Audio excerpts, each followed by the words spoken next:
You're listening to another great podcast in the MyMac Podcasting Network.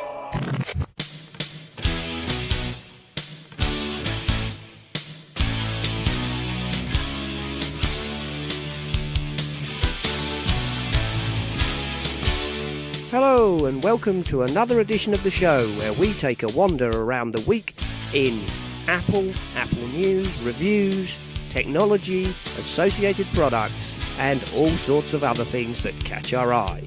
This is another episode of the Essential Apple Podcast.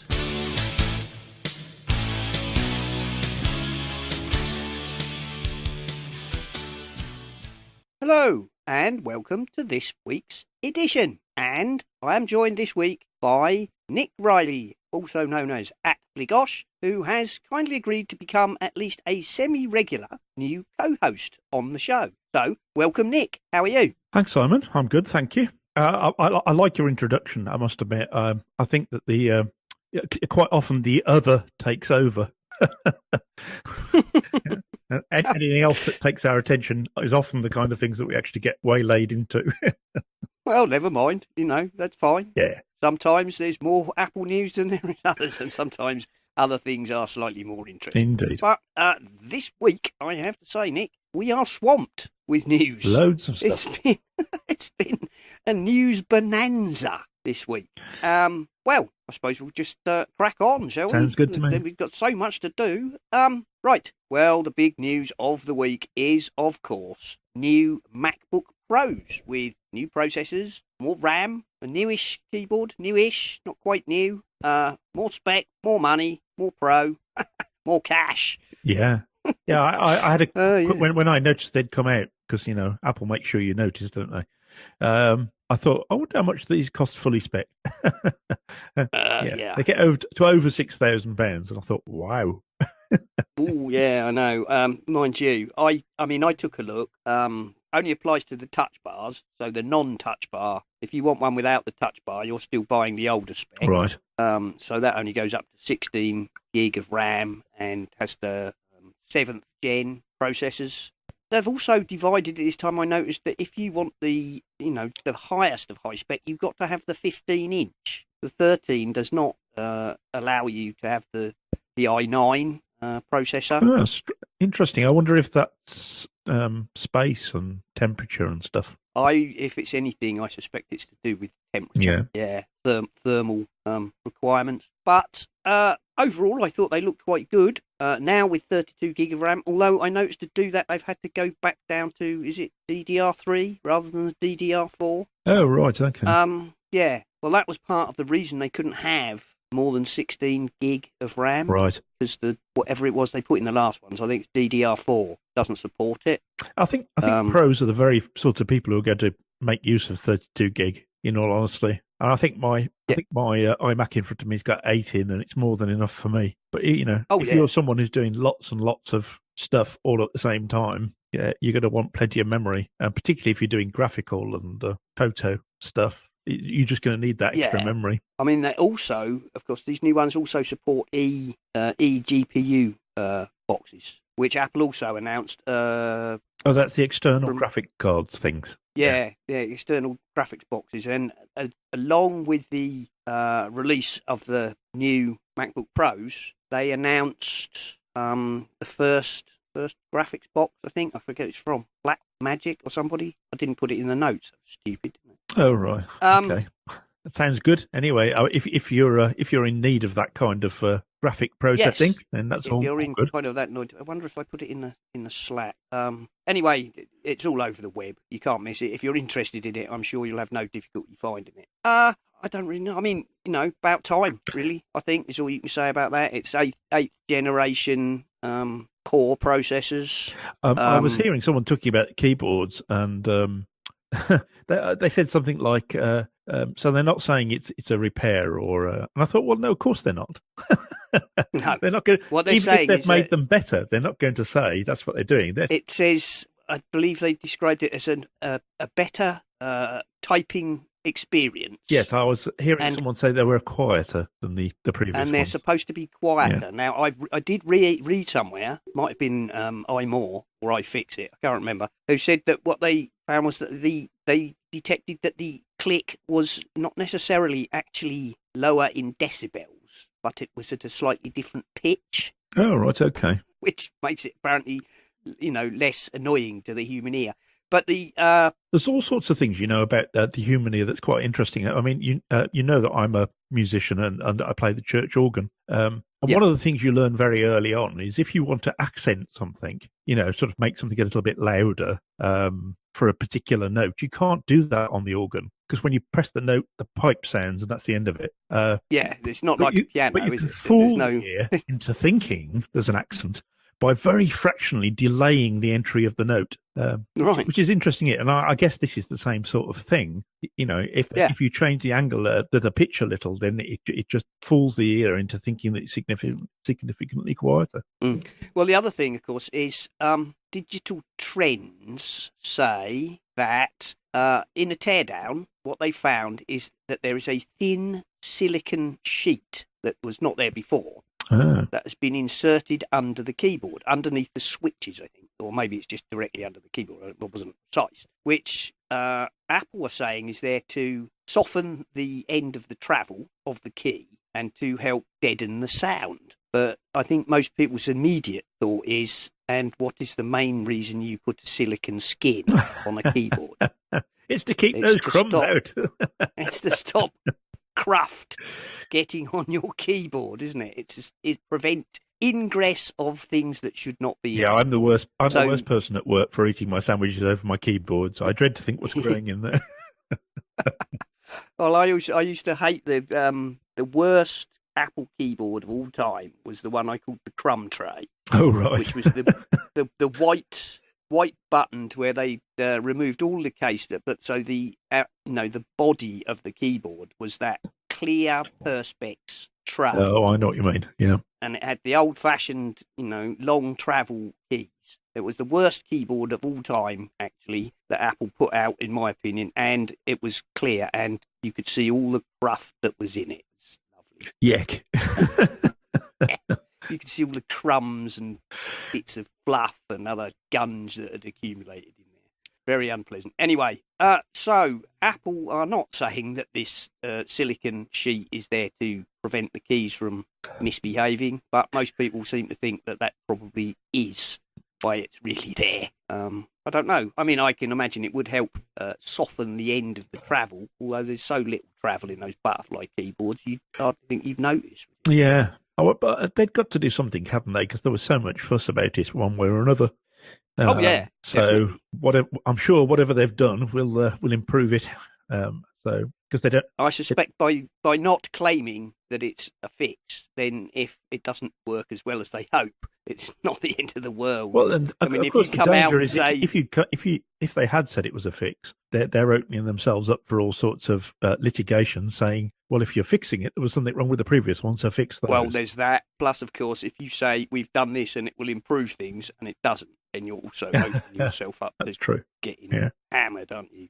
To go along with that, I've got a link here. Mac Rumors. I've got a link to Apple outlines the 2018 MacBook Pro repair options and parts availability. Well, if you've just rushed out and bought a 2018 MacBook Pro right now, this explains what your repair and parts availability options are. So there you go. Well, it's good they've launched it at the same time. I was watching something yesterday where someone was complaining that they are having trouble getting their not MacBook, iMac Pro repaired, and one of the problems they had was dealers not having the repair manuals and things, which was seemed a bit strange. So perhaps they're getting them out early this time to make sure there's no say here, Apple says the new 13-inch MacBook Pro with Touch Bar has a new power adapter. Replacements available late July. A 61 watt, according to Apple's website, and the external design appears to remain the same. So potential changes may be internal. Keycap kits will be available from mid-August. Hopefully they will be needed less, as the MacBook Pro 2018 has a thin silicon barrier underneath the key, which they believe is to prevent dust and other particulates from causing keys to stick, repeat, or function inconsistent. Yeah. But Apple say is to help cushion the... Well, it's probably both, isn't it? In all honesty. I'm sure it is both. Yeah. I mean, Other service parts available in late September. So if you buy a new one, don't break down before September. All right. Yeah, I would. You might not I would be able hope to that get if I any parts. seriously damaged it within the first few weeks, they'd just replace it. Just replace it. Yeah. I know. Anyway, there we go. Well, you would hope, wouldn't you, if you had a brand spanking new somewhere between £2,000 and £6,000 worth of laptop and something went wrong with it, they'd just go, here's another one. Yeah, you would do. I'm not sure they're quite as prone to doing that as they once were, but from what I've heard, have I ever had to take anything back? Yes, I had an iPhone that wouldn't connect to Wi-Fi. It was one of the early ones. I think it was probably a 3GS. I think the only one I did have an iPhone that went like internet blind. It became completely blind to the net whatsoever. This just wouldn't connect to my Wi-Fi, and I took it to. I didn't actually buy it from Apple at the time. If you remember, there were other phone distributors that were distributing them at the time. And I think maybe like O2. Yeah, I think it was O2. I don't think I've ever bought mine from Apple, actually. I think I've always bought mine from the phone carrier. So I took it back to Apple, and the guy looked at it and he said, well, I can't even connect to our Wi-Fi network. And he said, if I can't connect to that, there's definitely something wrong with it. So he disappeared into the back and brought me a new one out. Well, another one out, and said, there you go. It was there you go. As quick as that. Problem solved. Yeah.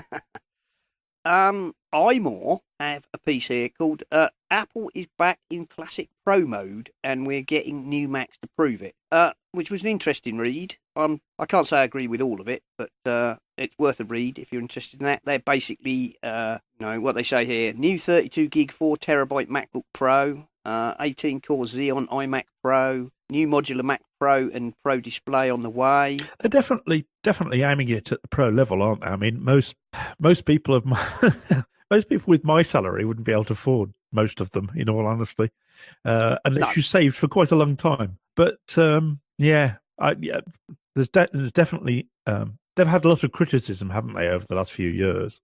Well, I think they've not been paying attention to the pros. So I think the problem there, wasn't it, was that we all know that the Mac Pro was not really what pros wanted.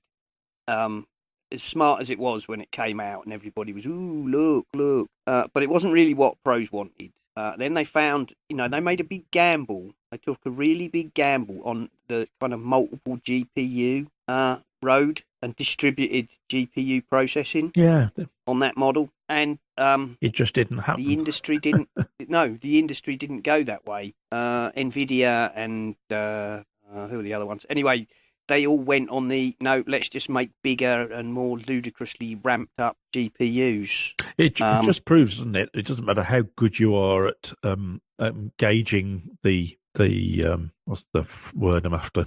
The mood, the mood. Yeah, the mood of the industry. The kind of general flow of the people get it wrong sometimes. Yeah, well, that basically Apple have said that they gambled heavily on GPUs moving to multiple GPUs or multiple processor GPUs using multi-threading, and that wasn't what happened. The big GPU boys just said, no, we're going to go down the more cores and I also wonder more heavy duty GPU. I also wonder whether I seem to see more Apple kit being used in businesses these days, and I wonder whether they're playing to that as well. The fact that a larger proportion now than used to buy, especially as they keep pushing the prices up, that they're actually catering more for all those business people who want a snazzy laptop, basically, that does lots of powerful stuff.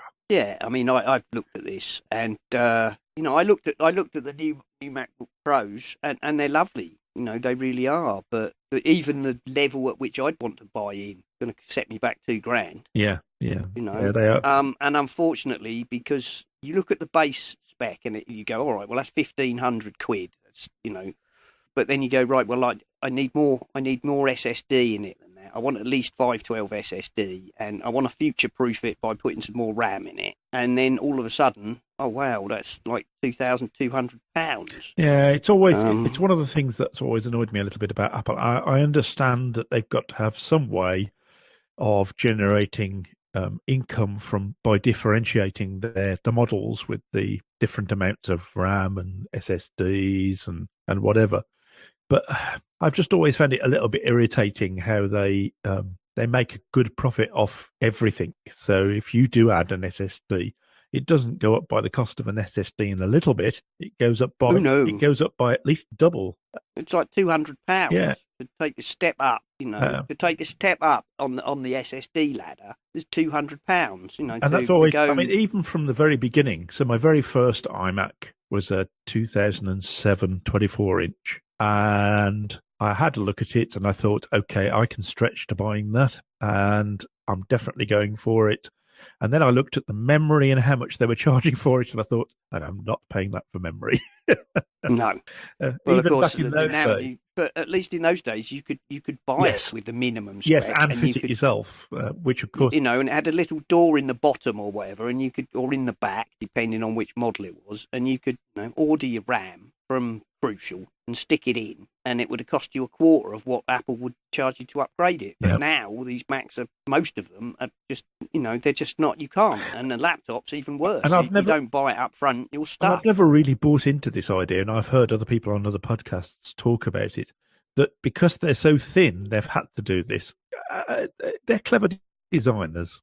If they wanted to have RAM that you could add yourself, they could do it without spoiling the design of their kit. I don't buy that, I'm afraid. No. I don't buy that. No, I don't. RAM forever in laptops is a little thing the size of 2 postage stamps, isn't it? That you basically insert flat. Yes. Even with the clips, how thick is it? 2-3 mil? No, rubbish. Sorry, don't buy that at all.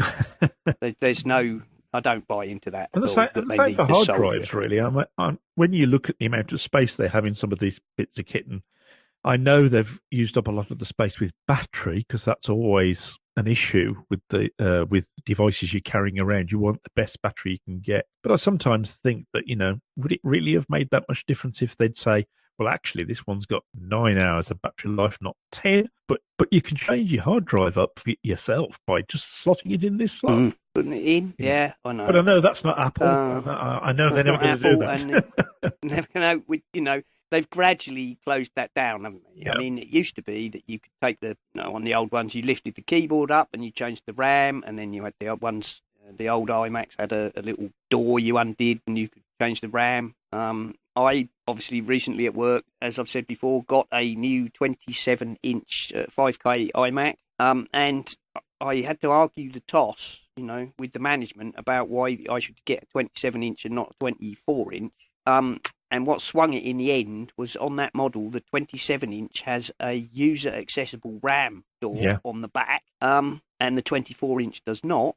And therefore, we could buy the 27-inch with the minimum RAM spec and then buy the RAM from Crucial and put in, and the difference, what we saved on buying the RAM made the difference between the 24 and the 27. Having said all of that, and I think it's most prevalent for professional users, having said that, for the average user, I never find myself running into problems with 8 gig of RAM. So, no. So for the average user, I think, what Apple gives us is probably more than sufficient. But I just find it annoying that if you want to say, I expect this machine to last me, 5 or 6 years, and I suspect that RAM demands of software over that time will increase. Yeah. I'd like to future-proof it by going to 16. I kind of begrudge being charged £200 for what I know I can buy online for about £50. Yeah. So, yeah. But there we go. That's Apple, and we just have to live with this. Yes, that's right. Or don't buy it. I mean, I suppose. Or don't buy it. Yeah. Just or buy something second hand. That's the other option. And a lot of people say, I've had this Mac for 7 years. Well, they probably have, because replacing it is very expensive. And the fact is, they last that long. So why not? They do. I mean, my MacBook Pro is about this Mac. I think it's mid 2012. Yeah, this one. Yeah, I think I've got a. I think my I've got a MacBook Air, which I don't use very much, in all honesty. I think that's 2012, or it might be 2011. I mean, the machine I was using at work which, until I got the management to replace it with the 2017 27-inch up 5K, was the 24-inch 2011 iMac. So we might be professional users, but we certainly expect to stretch the life of our machines as far as possible. Absolutely. Yeah, my 24-inch has been before this, I had this. I've got a 21-inch at the moment, but before I had this, I had a Mac Mini, which I really loved, and before that, I had an iMac, a 24-inch iMac, which got sold on to a friend at work who's still using it. Yeah, these machines. We often overestimate how much power we really need. Yes, I'll be honest. Yeah. It's like looking at well, I don't want a space spec. I think I should add more RAM and bigger hard drive, and I want a better processor. And really, I bet you probably don't. And a lot of the people who are doing podcasts, particularly video podcasts, are going to be doing video editing anyway, which needs the power in the first place. Yeah. Anyway, so they're always going to want more, because processing video takes time. Yes, it does. But even then, I suspect you'd find that 16 gig would, sure, if you're a professional 3D animator, you need absolutely every ounce of juice you can wring out of a machine. But if you're a hobby video podcaster, I'm sure 16 or 24 gig or something would be more than adequate. Yeah, and it depends on what you're a professional in, of course. Well, yes, it does. Yeah, Anyway, the other Apple story, or purely Apple story this week, Nick. Apple's iPhone 6 had the highest failure rate amongst iPhones, but the Samsungs are worse. From the Next Web, and I read this, and I'll be honest, it was a bit of a you don't say. Oh, right, a bit of clickbait. Well, I mean, it's interesting, right? The top 10 iOS failure rates by model. iPhone 6, 22%. That's not great, but that's 4 to 5 year old phone. Yeah. I mean, and this is quarter one, so I'm assuming that this is not overall lifetime, right? So the iPhone 6, which is a 5-year-old model, apparently had a failure rate of 22%. Now listen to this: 6S 16%, 6S Plus 9%, 6 Plus 8%, iPhone 7 8%, 7 Plus 7, 5S 5%, which is a little bit of an anomaly, I thought. Yeah. But the iPhone 10, 3%, iPhone 8 Plus, 3%. Then again, I mean, the 5S is at 5%. As I say, a bit of an anomaly, that one. But then again, the 5S isn't as old as it appears, is it? Yeah, that's true. That's true. It's the 6 guts, isn't it? Stuffed into a... Yeah. Or was it the 5? Or was it the 5? I don't know. It was. Anyway. I think it was. I think you're right. I think it was the 6 guts in a. Anyway, whatever.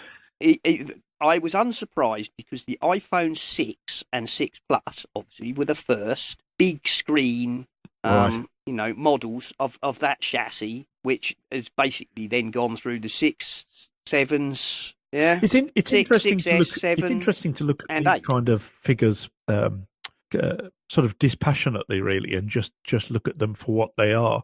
One of the nice things about Backblaze is that if you're on their mailing list, every now and then, I suppose once a year, they put out a failure rate for all their hard drives, and they've got rather a lot of them. Oh yes, that's and they'll come up with conclusions like the 8 gigabyte ones aren't as reliable as the 4 gigabyte ones, or the 16 gigabyte ones are actually more reliable than the 8 gigabyte ones, and all that sort of stuff. And they do it by manufacturer, and it gives you a good overview of just how reliable things are. Yeah, I do normally link to that because I always find that fascinating. It is. And I suppose in some ways this is a similar sort of thing. iPhone 6s are a few years old, so some of them are going to go wrong, and perhaps, just perhaps, they weren't made quite as well, or they had a component that fails more easily. Well, I think one of such a large number of these things.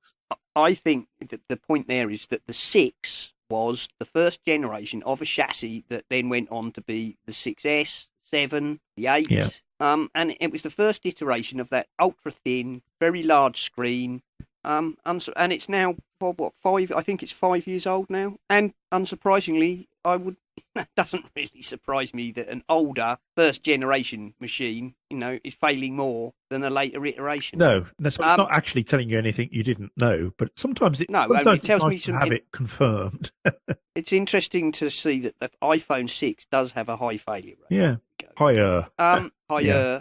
And Android phones were almost commonly plagued by general performance issues, failures of camera, microphone, and battery. Samsung handsets failed at a higher rate than all other Android phones, and Samsung devices had a failure rate of 27.4%. Gosh. A rate which is higher even than the worst iPhone, which was released, according to this, released 4 years ago. Right. So that's a lot, isn't it? That's pretty. You've got every fourth customer coming back and saying, "Oh, this doesn't work. This doesn't work." And no, I'm not reveling in that as that makes, I'm just saying they're pointing out here that actually, just in case, while we might be criticising 22% in a 4-year-old phone, Samsung are not even doing as good as that. And considering the number they sell as well, that's going to be a huge number. Yeah. Wow. Yeah. And this is purely anecdotal, I have to say, but people I know with Android phones, and I'm not talking about these cheap ones from some company you've never heard of. Yeah. I know people who've had Sony, top Xperia phones, people with Samsung phones, people with LG phones. When they break or go wrong, getting somebody to deal with it is nightmarish. Yeah, because they haven't just got one place to go to, have they? That's the problem.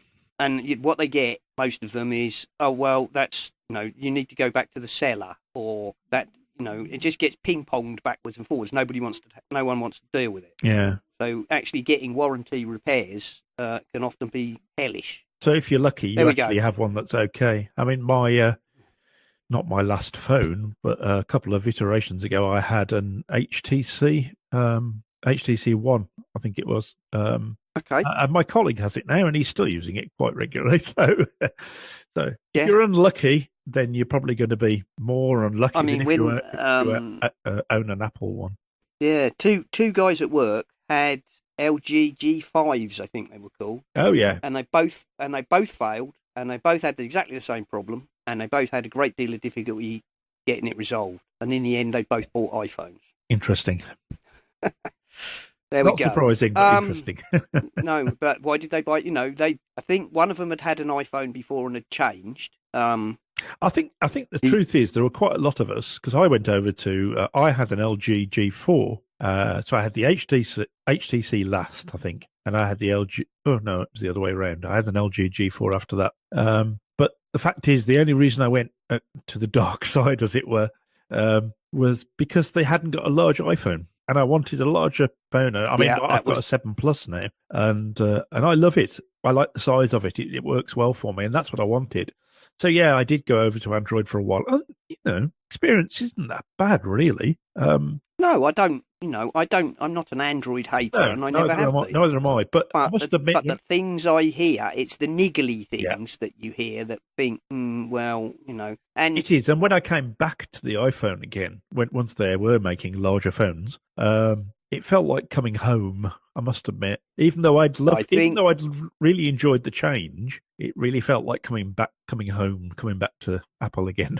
Yeah, I think that is the big thing. I'm pretty sure that the big, and all the analysts have said this, that the lack of a big screen phone when everybody else was going big screen did hurt Apple a lot. That is where a lot of people did, take the plunge and jump over to a Samsung or an LG or whatever to get a bigger screened phone. Yes. But I think a lot of them in the end, came back again as soon as Apple, which is why the 6 apparently was such a huge seller. Well, I must admit, one of the things I do like, I can't afford a 10, in all honesty, until they become second-hand and a lot cheaper than they are now.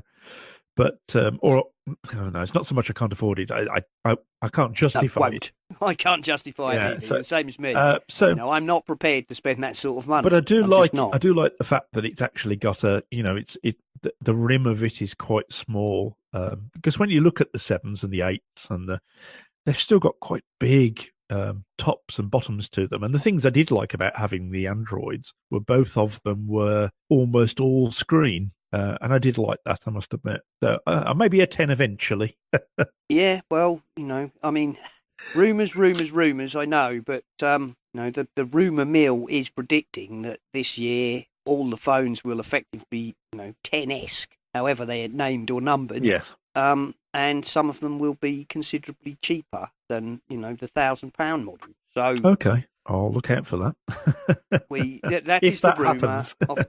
Yeah, that is the rumour, of course. Well, I'll tell you what, Nick. Why don't we take a break and let John Nemo do his hardware store, and we can fill up our cup of tea, and then we can come back and look at some of the other stories. Some software, how's that sound? indeed. Yeah, indeed. Yeah. Right. Jolly good. All right, John, take it away. There is an audio gear and accessory company called Brainwaves. That's BrainWavz, Brainwaves Audio, and their website is brainwavsaudio.com, BrainWavzaudio.com. They sent us 2 headphone accessories. The first one is called the Truss, Truss. And when you look at it from one direction, it looks like one of those new prefab truss frames that you see on new home construction. But when you turn it the other way around, there is a 3M sticky pad that you pull the cover off and you stick to the bottom of your desk or table, and then you can hang 2 pairs of headphones on it. It's the Truss Dual Headphone Hanger for $18 US from Brainwaves Audio. Very straightforward. Just realize when you stick this baby on your desk, it's a one-way trip. The adhesive is very, very strong. You can get it off, but you will need to use a different type of glue or adhesive the second time, because once it sticks, it stays stuck. It's all heavy-duty metal, beautifully built. It'll actually live longer than your house, than the trusses in your house. It's built to last forever times 3. So you stick this underneath your desk or table, wherever you want your headphones to reside, and you can hang 2 sets of headphones if they are the traditional type with a headband, or you can hang any number of earbuds with the smaller cables. So have a look on our website on essentialapple.com for the links and the pictures of the Truss Dual Headphone Hanger from Brainwaves Audio. Again, $18. From the same company also comes the Hengja, or Hengja. I guess it's meant to be like Hanya. Hengja, Hengja, or Hengja, Brainwaves Audio, adjustable headphone hanger. This is for a single pair of headphones with a traditional headband, or again, several pairs of earbuds. Unlike the first one, this does not use an adhesive. It uses an adjustable screw, a really heavy-duty screw. So you can clamp this onto any table or chair, anywhere, horizontal or vertical, because it comes with a adjustment tool to help you screw it in place and also to help you rotate the part where the headphones reside. You must see it on the website. This is only $15 US, so you can get both of these or either of these for very, very low cost. They will outlive you, your house, and your headphones by many generations. So look at the website for the Hengja and the Truss. Have a look at these as ways to place your headphones in a stylish, elegant, and secure location, either portable for the single-purpose Hengja or the dual headphone purpose Truss. Nemo's Hardware Store, back next week. Thank you, John. And of course, all the links and the prices for that will be in the show notes. Well, Nick, there's still so many stories left. It's just unbelievable. Right. We'll skate over some of them, I think, but we'll talk about most of them, I think. Anyone take your fancy to start with? Well, let's talk about Serif and their stuff to start with, shall we? Yeah. Okay. Well, yes, the big news of the week, of course, was Affinity have released Designer for iPad. and I put their press release on the website, so there's a link to that. Yes, they've released Designer for iPad. Now, I'm not quite sure from their description whether it was for iPad Pro only, because obviously a lot of it's about pencil support. Yeah. And at the moment, they have a launch discount of 30%. So at the moment, you can buy Affinity Designer for iPad for an introductory price of £14 in the UK. That's pretty good. Yeah, but do hurry if you want it, because it ends the 25th of July. What does it say? Affinity Designer for iPad has been fully tailored to harness the explosive power of iPad's cutting-edge technology, from advanced graphics processing to the latest iOS functionality and precision dynamics of the Apple Pencil. So again, it still doesn't actually say there whether it's for iPad Pro only, but I guess you would be able to find that out from the website. Yes. And I don't really want to talk about it too much, Nick, because on Thursday I have the CEO of Serif Affinity coming on the show to talk to me, and I will obviously talk to him all about that and several other things I'd like to know about Affinity and the history of the UK Serif company. Yes, cool. So that will be very interesting. And yes, so I'm looking forward to that. We were talking earlier about the fact that I've owned some of Serif's stuff when it was PC only. Yeah, well, I've used Serif stuff for years on Windows. It's and recommended it endlessly to people. Yeah, so excellent. Because that should be really good. I look forward to hearing that. Yeah, that will be good. And also, it seems to be a bit of a photo / iPad week. Sky Luminar have released an update bringing many improvements, new camera support, and so on. And Digital Photo Review has got a review there. Link in the show notes. Well, there's not really a lot to say about that, is it? If you're a Luminar user, then you will know.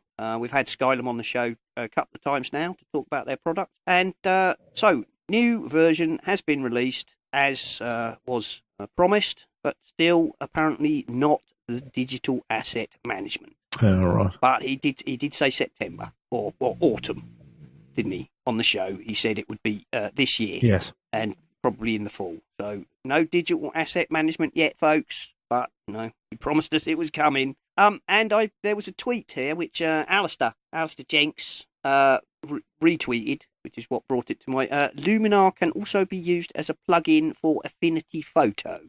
There you go. Yeah. So two Photoshop competitors that can actually be used in tandem if you want to do that. And so, how do these plugins work? I mean, not being a graphical sort of person.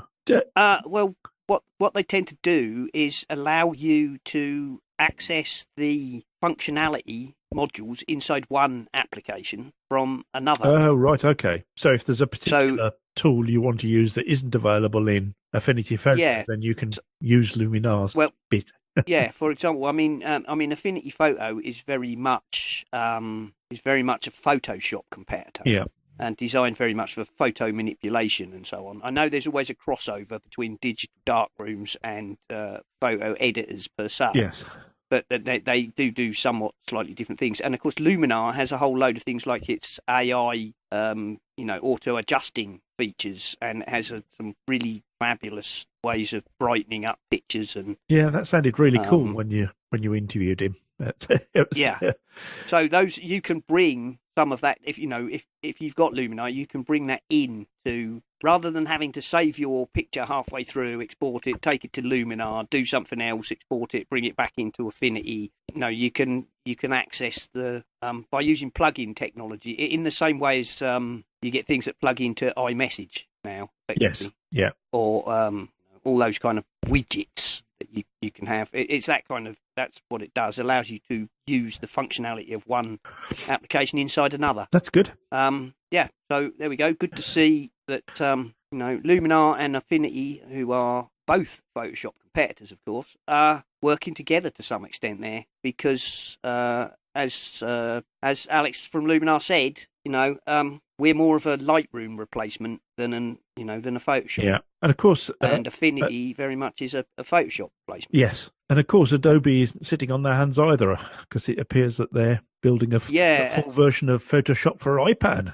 Allegedly, Mac Observer have I got this one from Adobe building full version of iPad Photoshop. Bit late, if you want my honest opinion. They're not releasing it until next year. Oh gosh, that is late. Isn't it? That is late, and I'll be honest. On mobile, Adobe have been faffing around for years with kind of cut down versions of bits of their software. There's no Illustrator for iPad. There's a sort of Adobe Illustrator-ish light thing, and they had various photo apps, but none of them were really, none of them are the whole deal. I wonder what's made them go for this. Is it simply that they feel that they're powerful enough to run Photoshop or something that's very Photoshop-like on the iPad? I suspect that the iPad Pro has something to do with it. Yeah. But I also suspect that Adobe are waking up to the fact that people like Skylum and Affinity and several others, I'll be honest, are beginning probably to take their market share. Yeah. Yes, lots of sales is always going to drive you. It's always going to be. Yeah. It is. I'm not sure Adobe were convinced that the iPad was really going to make a big dent in their, I don't think they necessarily grasped how something like the iPad or the iPad Pro might attract a lot of creatives. Yeah. I think a lot of people underestimated the iPad generally. I use my iPad quite a lot for music and for sheet music, that is. And it's just brilliant for that. And the tools available on the iPad, there's nothing else out there like it. That's not strictly true. There are one or two others, but there are, in my opinion, graphically and user-wise, there is nothing to match the iPad for that. I think I really do think that. I mean, Affinity Photo, when it came out, that won awards almost straight away. It won universal acclaim. And they didn't really waste any time getting an Affinity Photo for iPad out. And then when the iPad Pro, I think it may have been when the iPad Pro came along, but with pencil support, so that you could do all sorts of things in Affinity Photo on iPad. Well, there's probably a lot of people out there who would really like to be able to take something that is of a similar power to Photoshop, but with them in a device that is light and easy to carry around and doesn't involve having to plug it into the mains all the while and all those sort of things. All the advantages of mobile device stuff. Yeah. I mean, the thing with Adobe as well is ever since Creative Cloud being subscription-based is, if you're paying the subscription, then obviously you have access to all of Adobe's products, but it's not a cheap hobby. No, now, if you're a professional, if you're a professional, and I've said it before and I'll say it again, if you're a professional and you're using that technology to make money, then it's simply a business investment. Yes. But for pretty much everybody else, Adobe have shut, most non-professional users out, because people do not want to pay 20, 30, 40 pounds a month to be able to use that software. And this is where Affinity came along and said, no, we're not doing a subscription. We're not going to go down that road. We are going to turn out professional quality, Adobe challenging apps, and we're going to sell them to you for, 40, 50 quid. I mean, as you say, this designer for iPad, the full price is only £20. Yes, which is, it's ridiculously cheap in comparison to Adobe, isn't it? Yeah. So Adobe is building a full version of Photoshop for for the iPad. Well, good, about time. I'm sure some people will be very happy about that, but we'll wait and see how good it is. We will.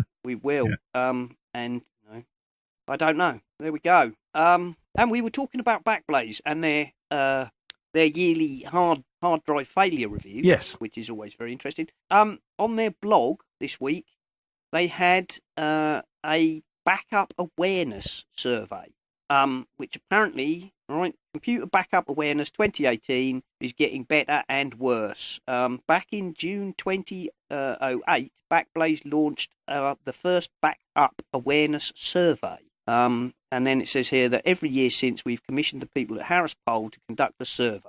And we've asked a simple question: how often do you back up the data on your computer?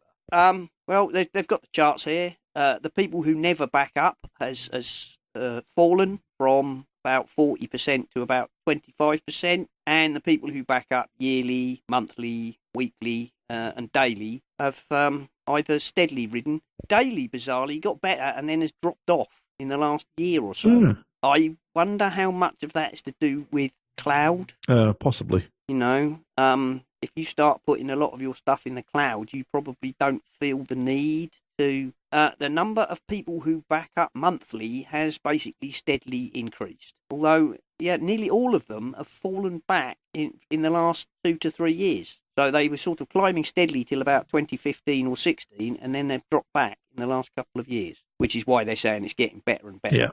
Better and both better and worse. Overall, more people back up, and the people who never back up has steadily decreased. That's really good news. But I suppose the downside is that 1 in 4 people still risk losing everything that they, all their digital assets, all their digital life.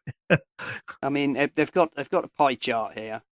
In 2008, the number of people who said they never backed up was 35%. 2018, it's down to 24%.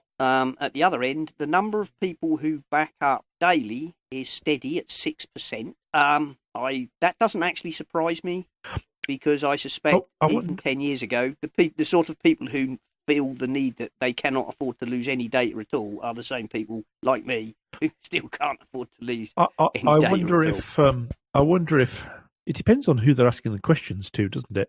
I wonder if that question is couched correctly when they're actually asking it, because if you say to most people, do you back up daily, they'll say no. I'd probably say I wouldn't back up daily, except that I have my machine running. So I do. Now, let's see what they say here. They do say what the question is. Right. It says, because they asked Harris Poll to do it, so I assume they just do a standard, they've got a link in here apparently, so you can look at the methodology. Oh, right. Right. Computer backup frequency. When asked the question, how often do you back up all the data on your computer? So people I assume, just gave their own answer, and Harris Poll have broken it down into this daily, weekly, monthly. Okay, I think so. People were not asked to. I think most people would see that as actually doing almost like a clone overnight kind of thing. Maybe. Anyway, there we go. I found that quite interesting. The people who back up yearly, which to me strikes me as way, way, way too infrequently, was 20%. Now it's 26%, which strikes me as going in the wrong direction. Yeah. Do you know we were talking before the show about my old 24-inch iMac and how I sold it on to someone at work. The reason I sold it on to him was because he owned a really old, an even older Mac than that beforehand. And he came to me one day and he said, Nick, my computer keeps freezing. And I said, what are you doing? And he said, all sorts of things, but usually I'm on the web because that's, I use it a lot for that. And I said, and when you say freezing, you mean, he says, well, freezing so that I have to reboot it. And I said to him, is it making clicking noises? And he said, yes, it is. And I said, have you got a backup? He said, he said, no. And so next day I turned up with a memory stick and said, back it up now. And he did. Anything to back it up now. Back it up now. So there we go. What that actually says is there's still far too many people who are not paying attention to the endless advice people like us, which is back up, back up, back up again. Yes, absolutely. And there really isn't any excuse now, is it? I mean, there are services like Backblaze, you've got Time Machine, you've got. Well, I told someone at work about it this week, and I said, it's only it's only 2 or 3 quid a week, 2 or 3 quid a month, and you've got all that stuff backed up. Yeah. And then you've got services. If you're an Amazon subscriber, they give you, I think it's unlimited photo storage space. Yeah. You can tell your iOS devices to send your camera roll directly to Amazon. There's no excuse. Yeah, and if you trust Google, you can always have Google back up your photos as well. So. Yeah. If you're not, I know you don't love Google. I don't love them. I'm not a Google hater. No. I used Google for many, many years, as I've said plenty of times. I knew the terms and what I was getting into when I signed up, but gradually over time I became less comfortable as what they seemed to want to suck up seem to become more and more. Whereas when I signed up originally, it was like, can we scan your inbox so that we can find out things that interest you, so we can advertise to you? And it gradually seemed to expand into more and more things, and I started to feel uncomfortable about That's fair enough. But and I don't, if you don't mind and you're aware of what it is that you are allowing Google to do, then that is absolutely fine. That's right. And we all make a choice, don't we, over how transparent we. Well, no, not transparent. It's not the right word. We all make a decision about how much of our information we would like to be out there, and some of us. I see myself as someone who is wary, but quite happy to share quite a lot, really. Whereas if I look at someone like Bart, who he's not just wary, he's almost paranoid about it, and in a good way. And I mean, I border somewhere between the two. Yes. I'm certainly not overly paranoid, but I've become much more wary over time. Yeah. I never trusted Facebook, and I've been proved right from the very word go, because they consistently seem to attempt to thwart people's privacy settings. Yes. They've done all sorts of things which I consider to be well below the belt. Google occasionally, I think, have overstepped the line, but on the whole, they're fairly upfront about what it is they want from you. As long as you're happy with that, that's not a problem. Yeah. I don't like underhandedness. If you're happy to share, and let's face it, if you want to put your pictures in Google Drive or whatever, and they let you, or Google Photo Backup or whatever it is, their deal on that is we will scan your photographs and use it to train our AI in photo recognition. Yeah. And as long as you're happy with that, I suppose what you don't want is saying things up front's fine, but actually coming to someone after the fact and saying, "Oh, and by the way, we just happen to be sharing this." Exactly. The bit where you start to get a little bit wary. Well, that's what I'm saying. I've never trusted Facebook, because they consistently seem to have attempted to move the goalposts without telling anyone. Yeah. There we go. Right. What else have we got? We've got a couple of Microsoft stories. I won't go into these too much. We've got Surface Book 2 is everything the MacBook Pro should be, from Charged. Oh, okay. I've heard one or two people who really like the Surface Book. Yeah, well, I don't.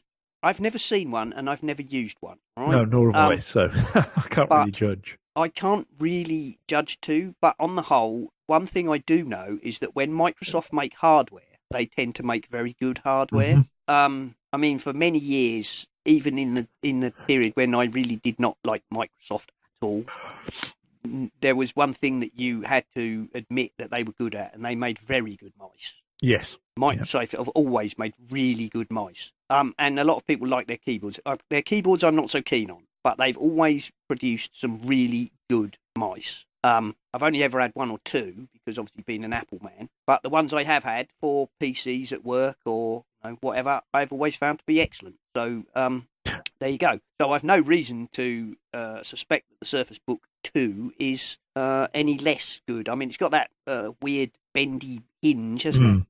That sort of, I don't know what you'd call it. It's like an armadillo. Yeah, it's sort of like intertwines, doesn't it? It's it's like they slide inside each other. As you open it flat, the joints. It's like reminds me a bit of a shower pipe. Yeah, that's right. It does. Yeah. Yeah, it's like that sort of thing. Anyway, so there's a link there to the Charged blog. Explaining why they think that is everything the MacBook Pro should be. I don't know if that came out before the MacBook Pro 2018 announcement, but I suspect they probably have reasons why they think it's better. There we go. And then apparently the Microsoft Surface Go at $399 is its smallest tablet yet. Now, I was listening to Tech Pinions this morning, which it was Carolina Milanese and Bob O'Donnell, and they were talking about about this.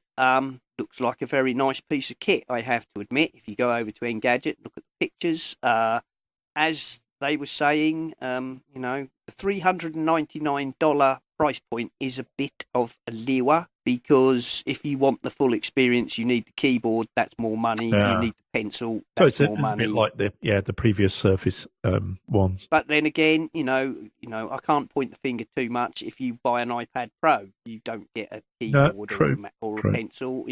So, but it's here we go. The Surface Go. They pick the picture here of the Surface Go alongside a Surface laptop. Yes, it's pretty small. Yeah. I don't know, what is it, 10? I don't know. I can't see a size. Anyway, it's a dinky little thing. People seem to really like their MacBook Air 11-inch ones. Yes, if you don't need screen estate. That's right. If you use it mostly for browsing, portability, and all that email, sort of stuff, and all those things, I think it's lovely. I think it's a wonderful little machine. All these sort of ultra. I mean, they're almost the sort of spiritual successors to the Net. Yeah. Which the netbook, I know it was a fad and everybody was on about the netbook, and it was, but people say, oh, the pad, the iPad killed the netbook, or the ultra lightweight, mini laptops killed it. I'll be honest, I think you'll find the smartphone killed the netbook. Yes, I think that's true. The iPad and these ultra lightweight things, they are the spiritual successors to netbooks, I think. But what actually killed netbooks as an idea was the smartphone, because all the things that you wanted to do on a netbook, you suddenly could do on a small piece of glass in your pocket. But there we go. So if you're interested in reading about either of those, there's links in the show notes. And they both look very nice, don't get me wrong. And Microsoft, I have to say, do make nice hardware. Yes, it's just what often annoys me about that is often they make these, they make some very nice either concept pieces or guide pieces, and then their quote unquote partners like Asus or whoever then go and make a severely kind of compromised version thereof. Yeah, I think quite often, people will say, "Oh, you can get a lot more powerful than a Mac by spending a lot less," and often just miss the point that the reason people love Macs is really the software on them. Yes, then there is that, and that it doesn't really matter that they're significantly cheaper, because if you can't run Mac OS on it, then if you're a Mac person, it's hard to get across, isn't it? Sometimes, yeah. I mean, there was chatter in the Slack room earlier this week about Windows 10 and people saying Windows 10 is a lot better, and the general consensus there was yes, Windows is definitely better than older versions of Windows, but it's not Mac OS. Yes. And yeah, I said quite freely, I don't mind. No, I don't mind Windows 10. I use it in a virtual machine at work. I use it quite a lot. I don't have a problem with it. I'm not sure I would want to change to it as my 100%. Same here. My all the time. Right, well, we've been going quite a long time, Nick. So, what should we skim over here? Security, Apple released 11.4.1, blocking the passcode cracking tools by turning on the USB restricted mode, which we've talked about in the past, of course. This is, I don't really know why these are stories, really, because in all honesty, we know it's going to bounce backwards and forwards. Yeah. They're going to find another way of stopping people getting in, and then someone else is going to find another way of getting in again.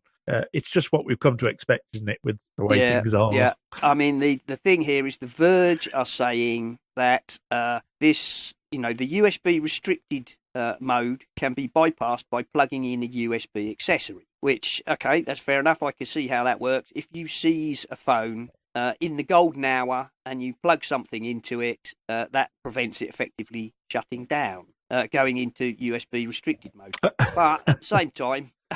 At the same time, that strikes me as a software thing, and I'm sure it won't take Apple long to put out a patch that kills that. Yeah, and it rather defeats the object. I mean, Apple put in the lockout to stop people getting in after it's been locked out, and they've achieved that. Not to stop people who have get in that, as you say, in that golden hour. That's the whole point of doing it that way. What they're saying is if you seize a phone which you wish to use grey key or some other type device do it quick, you plug in it but if you don't have it to hand, plug in some sort of USB accessory, and that will apparently block it, stop the lockout. Right. But I'm sure it wouldn't take Apple very long to write a patch to change that. We've got a Cult of Mac. I've got a thing here, which the headline, I don't agree with this very much, actually. It says, UK's Big Brother road signs watch for drivers using iPhones. Well, of course, they're not talking iPhones, any phones. Thank you very much. Yeah, iPhones are not particularly, but that's Cult of Mac for you. Yeah. I do like Cult of Mac, but they do sometimes like to exaggerate have odd headlines. Yes. Street signs watching for motorists using their phones are being tested in Britain, in Norfolk, in fact, by the way, which is just up the road from me. While I don't want to be spied upon, the fact is we shouldn't be using our phones, in which case this shouldn't be a problem because there shouldn't be anyone doing it. No. Well, it's illegal in this country, as it says here, right? Britain is not alone in this effort. Australia is exploring using cameras to ticket motorists who are on their cell phones. Robocop machines which can give traffic tickets are controversial. I've never quite understood. I mean, maybe it's because I'm an old geezer, but I've never quite understood why we get so upset about car stuff. I mean, the road rage and the cameras and people seem to get so upset about it when if they just stuck to the law, then they wouldn't be bothering to have to spend the money to do it if we just didn't break the law. And I know that's not everyone's opinion, but being an old fuddy-duddy, it is mine. I'm certainly not one. This is not I'm sorry, this is not Big Brother-esque at all. Really, I don't see this as any worse than a speed enforcement camera. Yeah, it's the same sort of thing, isn't it? And they're saying there are limitations here. I mean, this is not saying this has been rolled out secretly across the UK. This is no such thing. There are obvious limitations. Spokesman told the BBC, at current, the system cannot differentiate between a driver and the passengers on a bus, for example. So at the moment, this thing is not doing anything. It flashes up a do not be using your phone. Yes, which you're not looking at because you're looking at your phone, of course. Yeah. What does it say here? There's a thing here saying the camera. Oh, I've missed it now.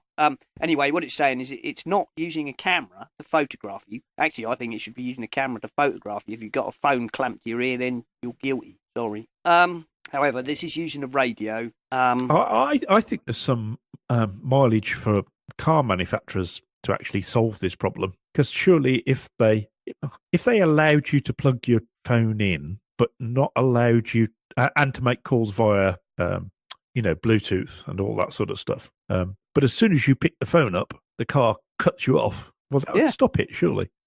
No, the system being tested in Australia uses cameras, it says here.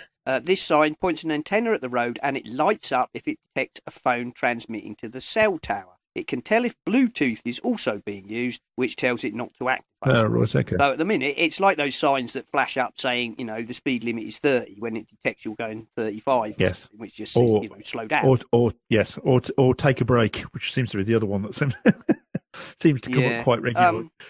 I don't have a problem with this. I don't, actually. No, I don't because I see, there's no excuse. You can buy a Bluetooth earpiece for 10 quid, Nearly every car that's come out in the last few years has hands-free in it one way or another via Bluetooth or via USB plug or whatever. And you can tell immediately when you see someone in front of you. I mean, I followed someone last week who ended up 2/3 of the way on the wrong side of the road and then came back across the road and almost hit the curb simply because they were obviously on their phone. I couldn't see they were on their phone, but a good guess is that they were doing something on their phone. Yeah, no, it's, sorry. Ever since I had a smartphone, one of the first things I did was go out and buy a Motorola earpiece. Yeah.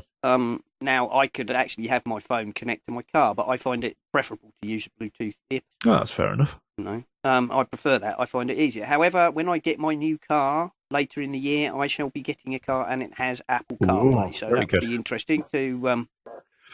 interesting to see how I feel about that. The problem with the Bluetooth at the moment in my current car is if I connect my phone to my car, then the bloody car takes control of the phone every time you go near it. Yeah, they do tend to do that. Yeah, it's like annoyingly, if you're and as my car actually, parks outside my house quite close. If I'm sitting at one end of the living room and it'll bloody connect to the car, then the phone rings, and what happens is you can hear the phone ringing, and then you realise it's the ringing in the car. Yes. You have to shout out of the window. You're desperately trying to turn the Bluetooth off. So no. But as I say, so I prefer not to connect to my car. But then again, the car I've got 6-7 years old, so technology has moved on quite a lot. Indeed, yes. My Leaf has a Bluetooth connection, and I must admit I do like it for listening to podcasts and stuff. So yeah, when I get CarPlay, I shall see what I think. What else have we got? And we'll wrap this up fairly quickly, I think. Mac Jim sent us a link here to EcoTalk, a new kind of mobile call service, which runs on EE, but they claim to be powered 100% by green energy, making it a uniquely green mobile service. They also do Ecotricity, which is, you can buy your electric from them, which they claim is 100% green as well. And there's a link in there. I looked at the prices. They're fairly what you'd expect, fairly standard prices for phone packages. Obviously, you have to own your own phone outright yes. to be able to sign up. They're not doing any deals on, they don't handle any. So it's bring your own device. But if you want to, what they do, by the way, with the money, and what makes this slightly different, I guess, is that they put a percentage of their profits into purchasing land, which they then turn into wildlife sanctuaries. Oh, right, okay. So is EcoTalk owned by Ecotricity? I believe so. Oh, right, okay. They seem to be the same. They seem to be the same company. Yeah, because of course Ecotricity's in partnership with Nissan put most of the rapid chargers in service stations up and down the UK. Right. We use money we make from customer bills to buy land back to give back to nature. We buy farmland and let it run wild, making homes for bees and wildlife. So there we go. Good. So if you're into that, and I very much support them. Very much. Good for them. So that was that one. Right. What else was there? Okay. France's cyber command marched on the Paris's Bastille Day. This really is just a quick thing. France allowed their newly created cyber command, created in 2016, I believe, to march in the Bastille Day parade, and that, of course, is only significant in the fact that France is saying that their military cyber command are as important as any other part of their military now, and that they believe that that's important. Jolly good. Did they have to carry their laptops? Yeah, I don't know. How do you present arms? Present arms. Oh yes. No, that's all right. I'm not sure slope arms would be quite so good. Anyway, no, it depends on what they're using, of course. Because if they've got iPhones, they would definitely be able to present arms, wouldn't they? Okay. Just a snippet. There's a link here to Matteo Bandai's device-powered objects are designed to beat smartphone addiction. I don't know if you looked at that, Nick. No.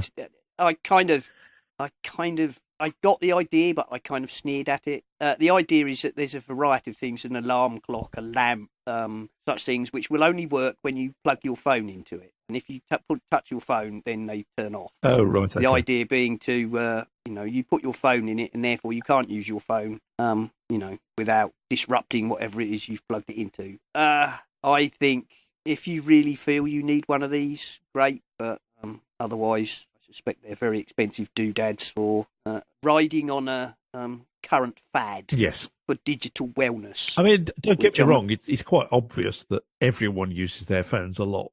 But that's again, partly because they're not just phones, are they? No, they're not. And all this hysteria about it's destroying society. I can assure you, I can probably find you Victorian articles talking about Telegraph, the newspapers, the radio. The same, yes.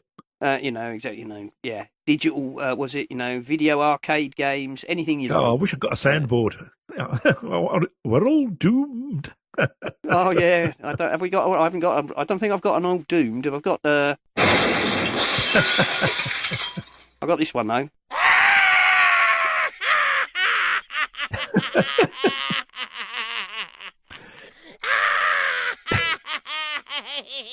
There we go. Very good. Yeah. Yes. Yeah. All right. It wasn't that funny.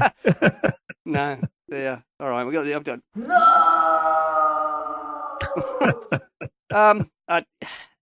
I think this sort of digital wellness, and we all need to put our phones down and whatnot. Yeah, I guess to an extent, but that's just more of a social thing. Yeah, I think it is. it should just make it, if we really think that people looking at their phones, glancing at their phones whilst they're doing something else, if we feel that that's rude and inappropriate, then as a society we should just make it clear we don't think that's acceptable. Yeah, that's true. It's as simple as that. And in all honesty, if you're really interested in something, you're not going to be looking at your phone. No. So I think that's, there's this thing sort of saying about, well, read the article if you're interested. I kind of get the idea, but it just smacks of riding the wave. Talking about CarPlay, Car Bridge for iOS is released, apparently, which lets you use any app in CarPlay, including Waze, Google, Fortnite, Netflix, YouTube, and more. Netflix? This was from Red...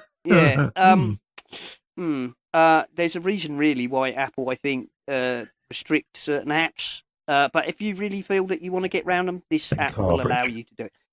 I guess there are some things you might want to use, Waze or whatever. I can understand there would be things that you might wish to. But Waze is coming anyway, isn't it? In the next iOS update. So.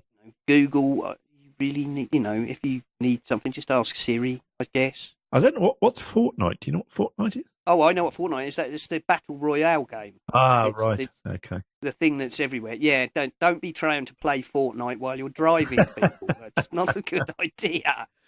You might crash in an yes, or any game, manner. In fact. Yes, or have Netflix on, thank you, or YouTube. Don't be a div. Don't be a div. Distracted driving kills. Right. Right. These worth a chirp. Fontbundles.net and designbundles.net, who are also going to come on the show soon. This is a company, obviously, as you might guess, who sell fonts. But as per it's one of these things where they email you every day and say there's the font of the day and it's reduced to $2 or get a big bundle of fonts for so much. But they also have a sister site called Design Bundles that has sort of clip arty type things, which you can buy. But if you sign up, they will send you, I think there's 1 or 2 fonts a week for free that you can download, and usually a couple of designs. So, right. Is it a free sign up? Yeah. All you have to do, you go to fontbundles.net and designbundles.net and give them your email address. And if you don't want them to have your real email address, use 33mail or pseudo-mail or the like. Yeah. That sounds quite cool. They send you, they do send out quite a lot of emails because it will be today's bundle for this, and don't forget the giant, craft bundle and this, that, and the other. But that said, they're not expensive. They're bundles. They're very good deals, and you don't have to buy anything. And a couple of times a week, they'll give you something for free. Jolly good. So. Yes, and they're coming on the show, as I say, to be talking about their service and what inspired them and all the others. And, of course, I still have a few codes left for Donny's giveaway stickers. So if you want one, contact EssentialApple at pseudomail.com and I'll give you some stickers. And Donny pointed out to me that the way to redeem them, by the way, go to the App Store on the iPhone. Don't try and do it from in iMessages like I do, because then you just get off of Touch ID and I accidentally paid 99p for a sticker pack. Not that I'm going to cry, but go to the App Store on your iPhone and scroll right to the very bottom where you will find a link called Redeem Code or Redeem, and you click that and then you enter the code and you'll be given the sticker pack for free. So that's the public service announcement on how to use codes for free stuff, because I couldn't figure it out. I had to ask Donny, how do I do it? And he said, you've got to scroll right to the bottom. And actually, if you don't know, you would probably give up before you got down there, because there's a long way down on an iPhone. It's a long, long way down the page. Isn't there a key press to get to the bottom or something? No, not that I know of. There's a key press to get to the top. Yeah, there ought to be one to get to the bottom as well, shouldn't there? There's not one to get to the bottom of the page that I know of. If you know of one, please tell us. Yes, please. Please tell us. Right. Well, Nick, that's a long show because there was an awful lot of stuff. There was. So, I guess we'll round it up. Okay. So, thank you for coming on. And you, of course, are on the Twitters as @Bligosh. That's correct. SPLIGOSH. That's correct. And I am on the Twitters as @Serenak, and that's SERENAK. The show is @EssentialApple. The website is @essentialapple.com. And I think we'll just say goodbye. Shall we, Nick? Yeah, let's do that. Bye, Emil. Bye, everybody. This has been the Essential Apple podcast, and I'd just like to say that if you enjoy the show and would like to support us, go over to essentialapple.com and you can take a look at the Patreon or the Pinecast tips jar, where you can either make a single donation or you can make a regular subscription, and all the money that you donate will go towards paying for the things like hosting and better microphones and such like. And of course, a very special thank you to those of you who already do support the show. We really do appreciate it. Thank you very much. We are part of the MyMac podcasting network, where you can find such shows as Tech Fan with Tim and Dave, MyMac with Guy and Gaz, the Three Geeky Ladies, the geekiest show ever, the excellent Bart Bouchotts with his Let's Talk, the Club Nintendo, and probably some that I've forgotten. So why not head over to mymac.com, download a show, and take a listen.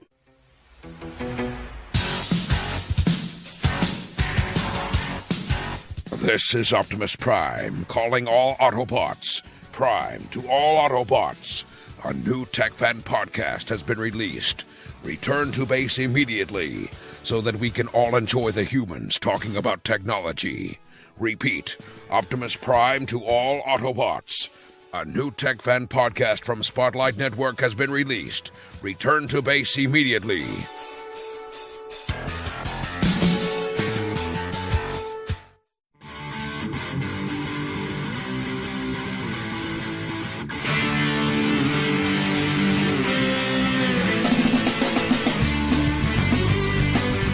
Has been the Essential Apple Podcast. Goodbye and thank you for listening.